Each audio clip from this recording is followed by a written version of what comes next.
Halina't hawakan ang aking kamay. Samahan niyo ako sa masayang paglalakbay. Naghahanap ba kayo ng perfect spot para sa inyong susunod na barkada trip or family reunion? Stop scrolling na. Sa videong ito, dadalhin ko kayo sa isang secret gem sa Onisan, Quezon, ang Blessed Days by Hana Private Resort. Dito sa Philippine Travel TV, ating matutuklasan mga natatanging lugar na dapat ipagmalaki sa mundo. Hindi lang ito basta resort. Dito, seryoso ang relaxation. Kung sawa ka na sa ingay ng syudad at kailangan mo ng vitamin C, halina't itour natin ang lugar na ito. Pagdating mo rito, ay aakalain mong maliit lang. Pero kung tutuusin, kaya nitong mag-accommodate ng large packs. Lalo na, tamang-tama ito para sa mga nais rentahan ito for family gathering or special occasions. Huwag maging dayuhan sa sariling bansa. Meron silang malawak na swimming pool para sa mga mahilig mag-swimming. At ang view, nako, lalo na kapag sunset, perfect ito pang IG story. Tayo ay mamangha sa bawat sulok na ating pupuntahan. May kwentong puno ng pag-asa at kagalakan. Pagdating naman sa accommodation, marami silang options. May mga villas para sa mga malalaking grupo, katulad ng Villa 1 and 2. Pasok ang 10 katao. Para sa Villa 3, meron 3 floors ito. Kaya kung bitbit mo ang buong angkan mo o buong tropa, perfect ito para sa inyo. Kung maliit naman ang grupo o dalawa lang kayo, meron silang mga cozy rooms dito, katulad ng room 1 and 2. Para naman sa room number 3, 4 and 5, kasya naman dito ang 4 packs. Bawat kabanata, ngiti ang bubungad sa daan.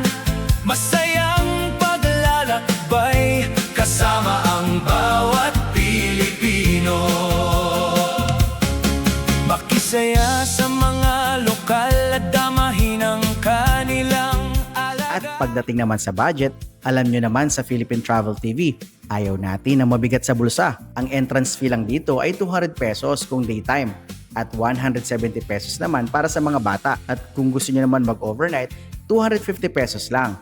230 pesos naman para sa mga bata. At kung nais ninyo magdaos ng mga birthday, baptismal o anniversary o kahit anong events, meron sila ditong events hall na kaya mag-accommodate ng 25 up to 30 packs o higit pa. Para naman sa presyo, bisitahin nyo na lamang po at mag-message sa kanilang Facebook page. Kung ako ang inyong tatanungin, mas magandang kunin ninyo ang overnight package.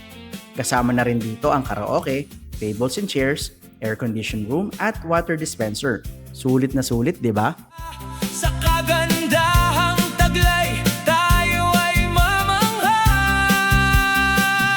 sa bawat. Ang dami niyong pwede magawa rito para hindi kayo mabagot. Sabi ko nga, meron din silang karaoke para sa mga gustong mag-concert, billiards kung mahilig kayo sa laro, at cooking area rin kung plano ninyong mag-ihaw-ihaw. Huwag din ninyong kakalimutan na magdala ng extra budget para sa appliances ninyo kung may dala kayo. Kung kailangan ninyo ng mga extra mattress, unan o kumot, 300 pesos lang. May rental din ng tables at upuan kung kailangan pa ninyo.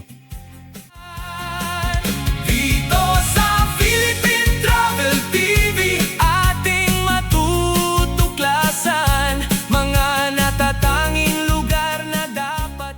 Kaya kung naghahanap kayo ng resort sa Onisan, Quezon, ano pang hinihintay ninyo? Tara na sa Blessed Days by Hana Private Resort na matatagpuan sa Barangay Muliguin, Onisan, Quezon. Para sa booking o inquiries, check nyo na lang kanilang Facebook page. At kung nagustuhan nyo naman ang ating maliit na tour sa lugar na ito, huwag kalimutang mag-like, mag-subscribe o mag-follow at pindutin ang notification bell para updated kayo sa susunod nating travel adventure.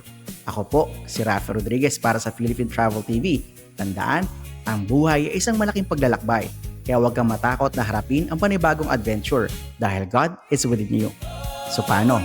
Tara? Ng ngiti, samahan niyo kami